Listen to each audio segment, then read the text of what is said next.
Nah, memang menurut pengakuan dari juru bicara Satgas COVID-19 Sulawesi Utara, Dr. Stefan Dandel, bahwa memang butuh ide-ide kreatif supaya capaian vaksinasi yang diberikan oleh pemerintah pusat boleh tercapai.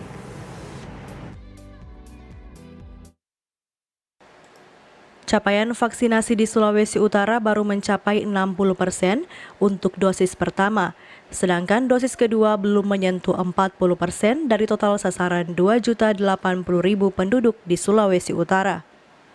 Pemerintah menargetkan vaksinasi mencapai 70% di akhir tahun 2021. Juru bicara Satgas COVID-19 Sulut, Dr. Stefan Dandel mengatakan, menurunnya animo masyarakat untuk divaksin karena melihat turunnya angka kasus penyebaran COVID-19. Dibutuhkan ide-ide kreatif agar menarik minat masyarakat untuk divaksin. Pos-pos vaksinasi sampai di desa, tetapi target kita di desa 200-300 orang per hari, itu kadang-kadang datangnya cuma 80-90 gitu. Jadi memang masih perlu effort ya, apalagi memang demand-nya makin berkurang ketika kurva epidemiologi flat gitu ya.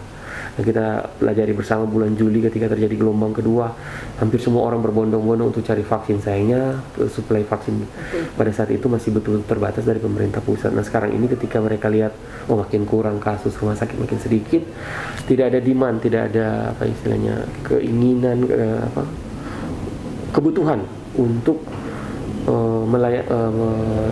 konsumsi layanan vaksinasi ini, dan ini yang perlu di-create, itu diciptakan aspek lain dari demand ini di masyarakat sehingga kemudian mereka mau, walaupun kondisi sejatinya kondisi pandemi kita lagi dalam kondisi flat secara epidemiologiknya. Insentif-insentif yang seperti saya ceritakan tadi, seperti bonus pada saat perjalanan dan lain sebagainya, diberikan kemudahan dan lain sebagainya, itu yang kemudian diharapkan akan mendorong masyarakat untuk, oh ya, saya harus divaksin supaya nanti tinggal pakai antigen bukan lagi PCR. Untuk diketahui, beberapa waktu lalu pihak Lantamal 8 Manado menggelar vaksinasi kepada nelayan yang sedang melaut. Kodam 13 Merdeka menggelar vaksinasi di pusat perbelanjaan.